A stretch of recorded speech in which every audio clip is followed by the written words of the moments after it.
Alright, people, it's been a little over a year since the last time we've seen Deontay Wilder in a boxing ring. And, the talk is that it's going to be Joshua versus Wilder, etc., etc., etc.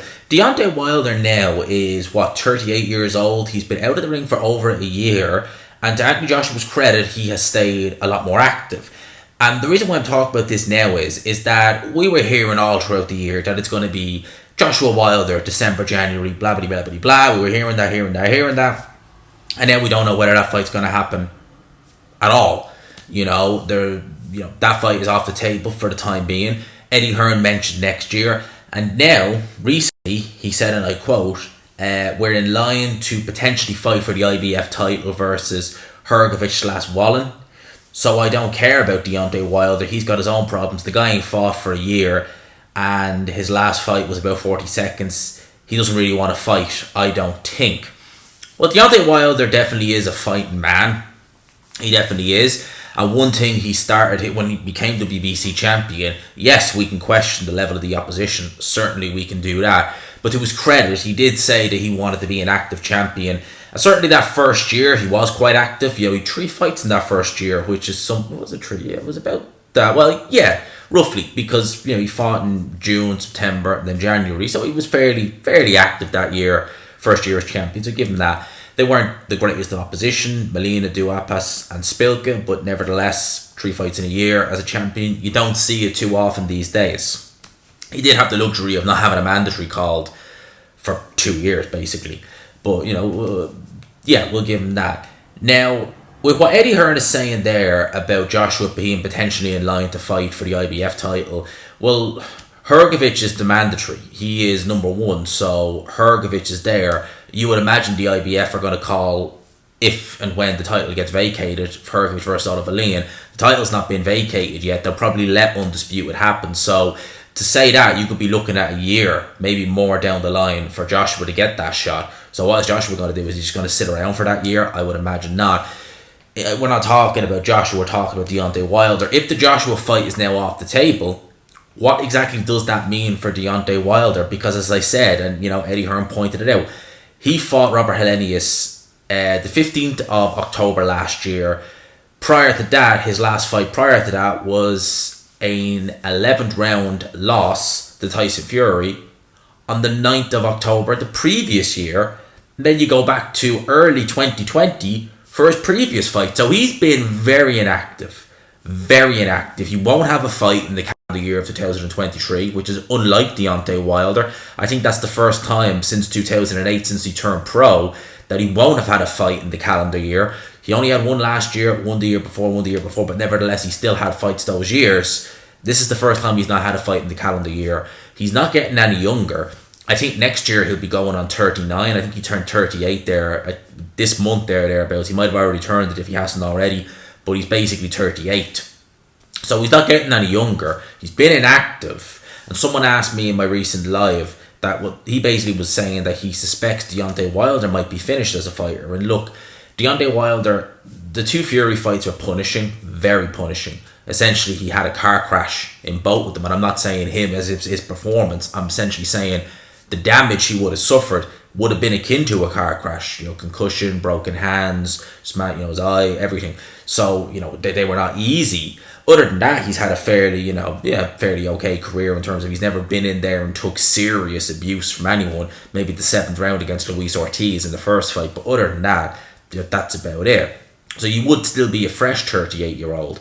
But he relies on speed, athleticism. That is going to diminish with age. Less so in the heavyweight division, but it still will nevertheless. He relies on timing to land that right hand.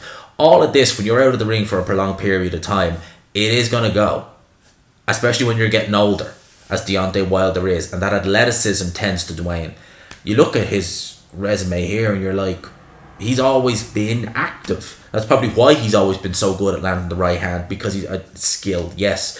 But he's always been active. I mean, you look at 16, Spilka, Areola, early in 2017, Gerald Washington, Bermain Stavern, straight into Luis Ortiz, Fury at the end of the year, Brazil, Ortiz, Fury. So this is an active fight. I mean, 2019, He fought, well, actually, go. He fought in December 2018, May 2019, November 2019, February 2020. So that's a very, very, repeat, rinse and repeat, fight.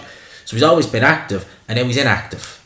How is that going to affect Deontay Wilder? Against Robert Helenius, perfect opponent to come back against, might I add, but he's not built upon that. There was so much to build on. The WBC should have tried harder to force the Ruiz fight. Because if the Joshua fight is gone now, at least you could say, well, the Ruiz fight is in-house. The WBC, at one stage they were going to try and do that as a final eliminator to get a crack at the world title. Fury is fighting Nusek. He could be locked into a rematch. That's not going to happen. If Hearn is looking to go down the road with Joshua of the IBF, they can just, try and, fight whoever, have another easy fight or two whilst they wait for the IBF to announce, okay, strip the winner of Fury Usyk, Hrgovic fights Valine, Hrgovic wins, then we get Joshua, world title crack. So where is Wilder? Now what is he going to do? At this point, if the Joshua fight don't happen, you would say that the only fight that you could realistically see him getting that would make him anyway decent money and maybe propel him towards a world title would be Andy Ruiz. Because Ruiz is doing jack you-know-what these days. He's not had a fight in over a year. And you want to talk about Wilder being inactive. I mean, Andy Ruiz, his inactivity is insane. He fought Joshua December 2019. He then didn't fight until April 2021. And then he didn't fight until September 2022. And again, he's another one who in the calendar year of 2023 is going to have no professional fights. He's going to have no fights whatsoever. That's not good. And it's not good, especially when you look at like the American scene and how good the up and coming prospects are.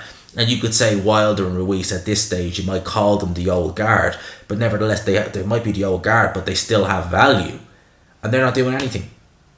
They're just sitting idle. It's not a good look. It really isn't. As for Wilder, in many ways, if I was Eddie Hearn, I know stylistically, and I've said it before, stylistically I would favour Wilder heavily against Joshua, but the longer you leave it, the older he gets, and if he's not doing what someone like a Joshua was doing and fighting, even if it's lower tier opposition, I know he's already fought Helenius, but that kind of guys, the Jermaine Franklins of the world, even if he's fighting those guys, it's getting him in the ring, it's getting him active, it's shaving off the ring rust. They could announce, right, the Saudis could find the money, they could say Joshua versus Wilder in July next year. Joshua might have another fight. Wilder might not have a fight at all. And that does even the playing field up a bit, especially if you are Deontay Wilder, who relies on timing, who relies on being fast and able to land that right hand like that. If you're missing your timing, and you're missing your speed, and it's missing because of age and inactivity, that could really turn that fight upside down, especially if you're Anthony Joshua, who, your confidence might not be the best, but your technique is still pretty good. And crucially, you've been active. Don't underestimate what just staying active can do to a boxer in terms of timing, in terms of everything.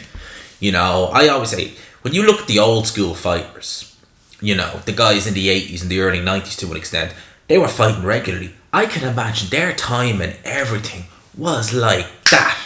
They was drilled into them. So they were constantly... and people say, they were probably sparring. I wouldn't even imagine someone like a Mike Tyson was sparring. He was obviously sparring, but he was fighting so regularly, a lot of the fights would have been like spars. That's how you would have stayed active, or stayed, with sharpness. That's how his sharpness would have stayed.